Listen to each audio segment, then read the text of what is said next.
What's up, people of the internet? It's time for another video. So as a few of you asked to show the raw videos of the meetup with Casey Neistat, I am going to make that all of this. So it's gonna be a long video, 20 minutes. So take your time, scroll through the parts that you think are interesting. Now bear in mind, all of this was shot on an iPhone 10. I'm gonna get into the details of this setup pretty soon on the channel. Just enjoy the video.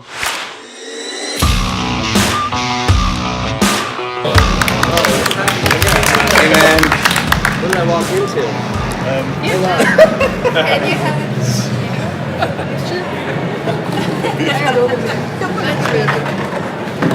All right, what are we doing? This is like a AA meeting. Okay, so tell us what your problem is then. Oh, I'm great. This is like a lack of sleep anonymous. I haven't slept in a while, been on airplanes for weeks. Man, you guys have some serious hardware. God, you so much. That's a great camera. That's my favorite camera. You can do everything with it, right? You're kind of the reason why I bought this one. Is that right? Yeah. I was performing for you. Yeah. So what's up? What do we do back here? We just chit chat, right? Yeah. We're just, What questions can I answer? Maybe we should for us? all come a bit closer because the sound is horrible. Okay, Let's back it in. Okay. thank you. of course, join. Yes. I like your shirt, by the way. Yeah. That's a good one. That's a good one. So are we gonna shoot some questions or?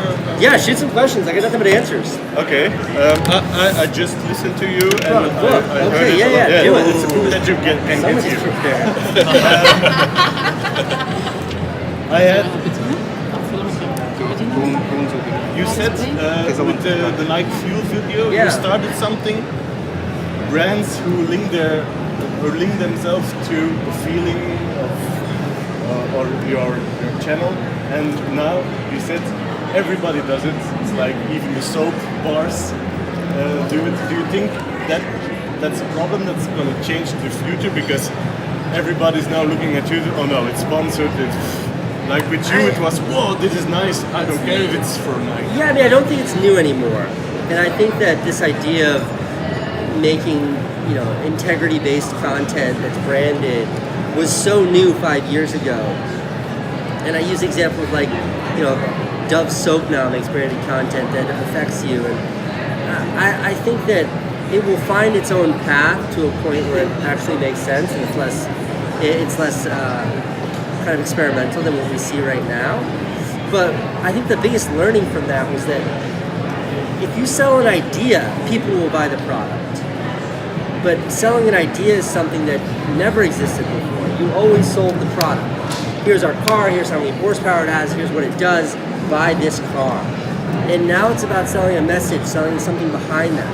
I think Apple has done this better than anybody else. Like Apple's TV commercials, Apple's advertising, they never talk about their products. They talk about how their products make you feel, what their products let you do. They don't talk about the product. And I think that Nike video was like, the reason why Nike liked it is it didn't have the fuel band in it. I wasn't even wearing it on that trip. But it was this idea of just sort of saying, fuck it, and going for it, and living life.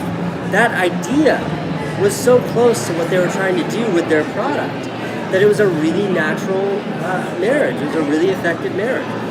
They stopped making the fuel band 3 years ago. People are still trying to buy it because of the way that movie makes them feel.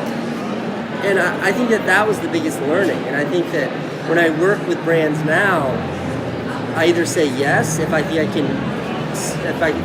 can share an idea, or I say no if I believe that the brand really only wants me to sell a product. Even the work that I do with Samsung, it's never about the product. The product's not even in it usually. It's about this idea of what this can enable, what you can do with it. And I think that all of our bullshit detectors are so refined that when you see a commercial, an advertisement, a video, it's just trying to shill a product, buy this. We're numb to it. It doesn't affect us at all. And I think that was a big learning for me from that Nike video. But do you think that it's also possible for smaller companies, like in Belgium we don't have the Apples or Google, it's on a much smaller scale, so the budget isn't that big. Do you think it's still possible, or? Yeah, the budget for that Nike video is nothing. It was tiny. I look at companies like in the States, there's a company that was just sold for a few maybe it was $1 billion. It was a company called Dollar Shave Club. And you know what I'm talking about? $4 billion. And they made that first advertisement, which went insane. You remember the one I'm talking about? It went outrageously viral because it made people feel. How did it make me feel? I was like, I don't even know what the fuck they're selling, but I like this so much. Sign me up. Like, here's my $1 a month. Like, I fell in love with the idea. And all they're selling me is a stupid razor. Like, there's nothing inspiring about a razor. It's the least interesting thing there is. But that video touched me and so many people so much that it was that video that skyrocketed them to the center stage, and then they're great business operators, but a $4 billion company was what was on the other side of that. So I think that, like, the opportunity to use not enough budget, not enough resources, and not enough exposure as your excuse for not making something that's effective, that excuse is bullshit now. It's out the window. Individuals are able to make things that reach millions and millions of people. You've got the internet, this egalitarian global distribution platform, and then you've got a cell phone right there that shoots 4K video. Like, the excuse of not having the budgets or the opportunities, it doesn't exist anymore. It really doesn't exist, and we've seen time and time again examples of the sorts of obstructions that you're speaking of being overcome and wild success on the other side. $4 billion? Yeah. Do you have any tips? Because we run a creative content studio. Sure. And brands, or typically brand managers in Belgium, are still 5 years behind American thinking. And what we experience is, like, typically we start with an idea and it got so diluted to just, okay, brand guidelines and stuff like that. And we end up with delivering like half of the content we wanted to do. In your experience, do you have any tips and tricks? Like I do, because what you're talking about, this sort of creativity by committee, is so antithetical. It's the opposite of how individual creators like myself work. But I also empathize with companies. If you're working with Gillette, a big company, they're very worried about their brand, and they're right to be. I think we've seen, like, individual creators, YouTubers, screw over companies so many times. They're right to be skeptical. Yeah. And that's what you're up against. And in the States, there's big enough budgets where the money Nike gave me to make that video was less than what they'd spend on food for a typical 30-second commercial. It's less than they'd spend on rental cars for a 30-second commercial. So if it didn't work, they'd just sort of sweep it under the rug. But here the markets are smaller and they're different. And I think, like, a really practical way of approaching it is that, like, in any capacity in life, change, progress will only ever happen incrementally. So if it's a brand, if it's a Canon cameras and their brand has only ever done 30-second spots that go through an agency, that are vetted 6 ways from Sunday, there's a million filters and a million people saying yes or no before it sees the world, that company is not going to tomorrow turn over that entire budget to make viral videos. There's no way. But maybe they'll turn over 10% of that budget. And what can you do with 10% of that budget? You're talking about resources. What you can do now is almost limitless. And I think that's where the opportunity to turn to individuals like the creator community can go really far. You know, $10,000 inside of an agency doesn't get you very far. But if you pick 3 or 4 of the biggest creators you've got here in this country that make work that inspire you, and you go to them, $10,000 is a tremendous amount of money for a creator. And you say, what can we do? You might fail the first 5 times, and then just don't ever tell Canon about that $10,000. You tell them you spent it on dinner. But on the 5th time, you'll find success. And that is how you start to penetrate. That's how it happened in the States. It was never overnight. you need to be patient. And that's what it was. I pitched this idea to everyone. It wasn't until Nike said, okay. And then it wasn't until that video exploded.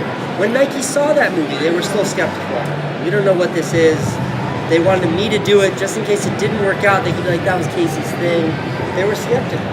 And now in the States, this is how almost every major brand wants to do their business. They're chasing down creators. So I think there's a tipping point where we'll all fall. But in the meantime, I respect the concerns of brands. I respect their skepticism. I'm not somebody who thinks that they're wimps or too conservative. I respect it. I understand.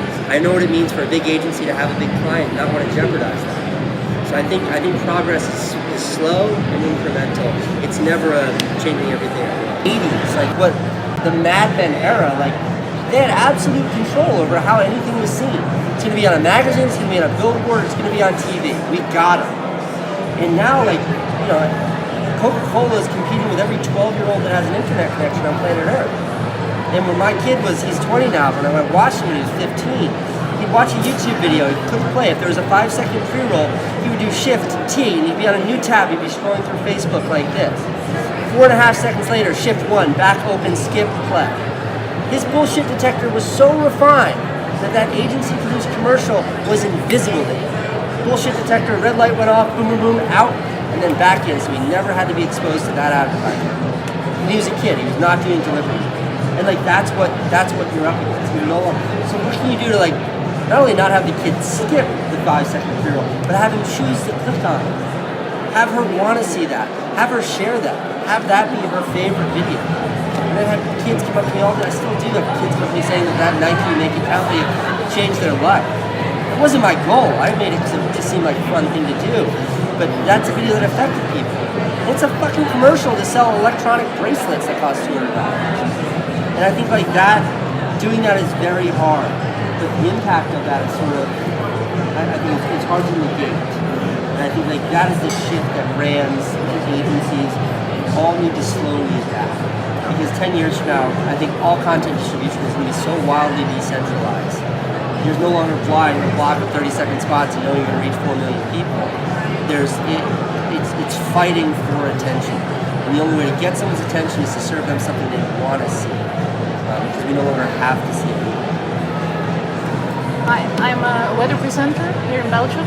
I created an organization with, at this moment, 110 weather presenters from all over the world. And we have a reach of 375 million viewers, followers a day. And our message is to do something about the disrupted climate. But it's not a sexy message. But the message is clear. And it's something we should all do something about it. Do you think that the focus of my organization is now working with trusted weather presenters to bring out this message to all the citizens all over the world? Do you think that might be a good focus of the organization to work through trusted weather presenters, popular weather presenters? Or do you think with all the things changing around us that isn't a good focus? Maybe you should think of other things to work with? I don't know, but just hearing that pitch, like that is the kind of thinking that seems very smart. Like when you talk about big organizations, how do you leverage what it is you do to connect with people and who's interested in climate change? People who probably watch TV and learn about the weather and learn about the environment from meteorologists there. Like, to me that makes a lot of sense. And I think ultimately to be successful you have to tell people something that they're willing to hear. And everybody likes to watch a fun video like that one, but I've also made videos about the famine taking place in East Africa and about what's happening in Somalia, and I've made videos about mass shootings before and raising money for people who are struggling with disease or whatever it may be. And for whatever reason, people are also willing to engage with that. They're willing to watch that 2 million times. So the messenger is important too. It's not only the message, it's also the messenger. I think it's the messaging. The messaging. Okay. So I think the person who's delivering it is obviously very important, but how is it communicated that works? I think of all the documentaries I've ever seen about climate change, why is it that An Inconvenient Truth won the Oscar? What was it about that movie? Al Gore is not that interesting. But there was something about that movie that changed the way that I as an adult, thought about climate change. They figured out how to deliver that message in a completely new way. So yeah, the message is important, but it's about how that's being shared. Okay. So again, it's a total enigma. But it goes back to sort of the premise of my talk today, which is like, there's no defined path for what you described your ambition is. So on top of figuring it out, you also have to define that path. It sounds like you're off to a very interesting start, though. I think that's a really, really, really smart. I'm not supported by the UN, so... Mazel tov, that's fantastic. That's fantastic, yeah. You're creating a video almost every single day. Do you consider Not that almost. Not every single day. Had a small pause between. But do you consider that to be the key to the influence, or is it a way to stay creative for you? I mean, for me personally, there's no better way to keep my knives really sharp than to use them every single day. I mean, the videos that I post on a daily are about, including production and post-production, they're about 30 hours worth of work. And and I release one every 24 hours. So there's a couple of us working on it, that's how we're able to do it, but it is like, I don't have time to answer the phone. I don't have time to do it, like it is just getting it done. But mostly I don't have time to think. And that's my favorite environment to work in. It's pure instinct. And when it's pure instinct, that means it's honest, it's integrity, it's truthful, because I don't have time to bullshit. And that's my favorite environment to work in. So you're willing to sort of, I'm willing to let go of the lack of sleep and the dropping everything off. I don't do meetings, I won't take phone calls, I don't want to hang out with my friends, I don't socialize, I don't drink, I don't party. I don't go out to dinner, I don't meet people for drinks after work, I don't have a beer, I don't do any of that. I work and I'm with my family, that is it. I'm not interested in any, I have no friends. I spend no time with my friends. It is work and it is family. But I love doing it. Your question was, is that what's required for success? And the answer is no. It's not required, but it is a really effective means of maintaining a relationship with an audience. When you're the messenger every day, they're subscribing to me personally. So when I'm talking about fun things like running around the world, or Dan and I breaking a pancake machine this morning at the hotel, they're there to smile with that. But then when I want to talk about famine in East Africa, they're also there for that. And if you don't have that kind of cadence, if we're not having a conversation every day, it feels very strange for me to come up to you once a month and say, hey, I want to talk to you about starving people on the other side of the world. But if we talk every day, it's like, what's up today, Casey? Well, I want to talk to you about starving people. It makes sense. So there is no greater sort of influence or power than having the opportunity to speak to someone for, my videos are 10 minutes long, my daily videos, and I have an average engagement of 87%. So 8.5 minutes of 2 million people's attention every single day is a kind of influence that is certainly foreign to me. It fucking terrifies me. I'm so nervous of screwing up because it's such a responsibility. But it is that I'm building a business on and everything else, and I think daily perpetuates that instead of letting that thing. Look, I think that like you have to be platform agnostic to succeed. Like it may feel like the whole world's on any given platform. They're not. They're everywhere. So, I think podcasting is really blown up in the last handful of years. It's been around for 12 years, 15 years. In the last couple of years, we've seen it explode. I think it's another way to engage. I think live streaming is finding its time in the sun right now. It's really taking off. David has a much younger audience, so what he's able to engage with on Instagram stories and Snapchat is tremendous. But no, I think that anyone who's found success, who's figured out how to make a living in the new media space, is smart enough to recognize where their audience is. And if you're ignoring the fact that your audience is over there because you're over here, then that's just, that's an unnecessary misstep in your career.